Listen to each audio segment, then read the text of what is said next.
Bom, chegamos até aqui, a gente já tem a nossa página inicial, então é hora da gente começar a criar um controle de versão de código. Então a gente vai começar a usar o Git agora para commitar os arquivos que a gente está alterando para que a gente tenha um controle. Se em algum momento a gente fizer alguma coisa errada, a gente consegue reverter. E também usando o Git, a gente consegue publicar no GitHub para que outras pessoas tenham acesso ao nosso código, inclusive quem sabe aí algum entrevistador. Então vamos para o Git agora. O Git a gente usa ele no terminal. Então eu vou abrir uma outra tab aqui no meu terminal só para manter o código rodando. Eu poderia parar também o servidor, mas eu gosto de ter duas tabs, uma com o código rodando e outra com o terminal. Então eu estou na pasta portfólio, estou na branch main, tá? Para vocês pode não aparecer aqui, mas se você digitar git status, ele vai mostrar aqui basicamente em que branch que a gente está. Então eu estou na main. E aí ele vai mostrar o que... É legal entender um pouquinho de Git rápido, só para a gente estar na mesma página. Quando a gente está trabalhando com o Git, mas não comitou absolutamente nada ainda, os arquivos vão ficar todos em vermelho. Significa que eles não estão ainda nem na área de staging. A área de staging é o que está pronto para ir para o GitHub, tá? Então eles ficam em vermelho. E aí eu quero adicionar esses arquivos para ser comitados. A gente pode digitar git add ponto, ele vai adicionar todos os arquivos, mas aí eu gosto particularmente de usar o Visual Studio Code. Se você for ver o terceiro ícone aqui, ó, ele chama Source Control, que é o controle de versionamento. E aí quando você clica, ele aparece, essa aqui é uma janela como se fosse do Git, onde aparece aqui, ó, os dois arquivos que nós alteramos o layout, e aí se você clicar, é legal, vou aumentar aqui, ó, ele mostra o que foi alterado. O que está em vermelho com o sinalzinho de menos significa que nós retiramos, o que está em verde com o sinalzinho de mais são códigos que nós adicionamos. Então, basicamente você está dizendo que nós tiramos essas duas fontes e adicionamos essa no lugar. Retiramos esses dois blocos de código, colocamos esse no local e repara que esses subsets aqui não foi alterado. Então por isso que ele não está marcado em cor nenhuma. Então eu gosto de usar o Git para adicionar arquivos pelo menos pelo Visual Studio Code, porque eu consigo ter uma noção do que eu alterei e aí eu tenho um controle se realmente o que eu alterei era o que eu queria ter alterado ou não. E aí se for no layout realmente, confere.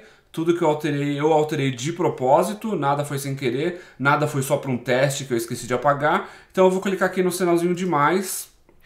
E aí, só para mostrar, no terminal, agora, se eu fizer um git status, vai aparecer o layout em verde, porque ele já está na área de stage, e o page.tstx ainda em vermelho, que ainda não está na área de staging, tá? Então vamos revisar agora esse page. E aqui também ele mostra isso, tá?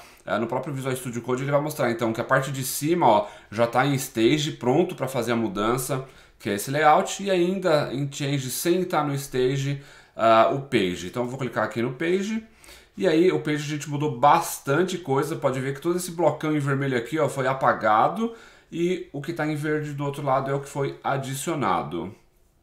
Então, conferindo aqui, realmente foi só esse bloquinho div aqui que a gente colocou, esse outro aqui em cima que é o cabeçalho, então para mim também está certo. Vou clicar no sinal de mais. Agora os dois arquivos aqui estão na área de stage. Esse aqui é porque a gente não tem nenhum commit ainda. Então a gente tem os dois arquivos na área de stage. Se eu voltar aqui para o terminal e vou limpar a tela, vou dar um clear e dar um git status, vamos ver agora que os dois estão verdinhos, significa que eles já estão na área de stage, pronto para ser comitados. O que é comitar? É quando você bate o martelo, você diz que realmente essas alterações foram alterações intencionais e você inclusive dá uma descrição de que tipo de alteração foi essa. E aí a gente faz assim, eu uso git commit com 2 M's, "-m", que eu vou adicionar uma mensagem nesse commit, e aí entre aspas eu digo qual é a mensagem. Então nesse caso aqui, por exemplo, foi creating, eu gosto de escrever em inglês, tá? Mas você pode escrever em português se quiser.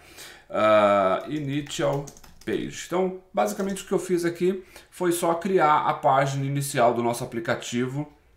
Então, o legal dessa descrição é que quando estiver no GitHub e você quiser rastrear o que foi alterado, ele vai mostrar. Então, esses dois arquivos com essas alterações em vermelho e em verde, ou seja, o que você retirou e o que você adicionou, foram feitos para...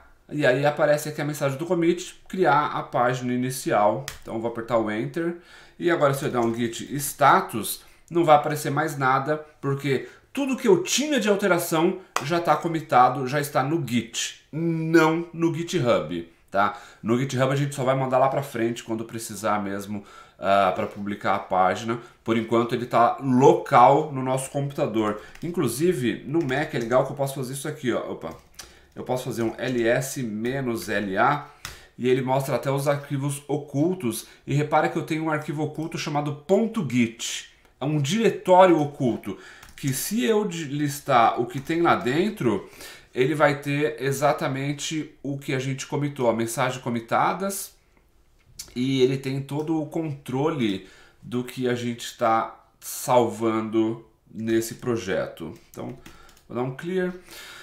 Bom, e aí voltando para o GitHub, para o Visual Studio Code, pode ver agora que não tem mais nada aqui como alteração esperando alguma coisa. Eu não vou querer publicar branch, esse publish branch ele mandaria isso para o GitHub, não é a intenção ainda, eu nem criei nada no GitHub esperando esse código chegar lá. Então, praticamente é isso que eu queria mostrar nessa aula, e a gente vai fazer isso agora com frequência. A gente vai fazer uma alteração, a alteração fez sentido, era isso que a gente queria, a gente comita no Git para mais tarde a gente mandar para o GitHub. Legal? Então, era isso que eu queria mostrar. Obrigado e vejo você na próxima aula. Até daqui a pouco.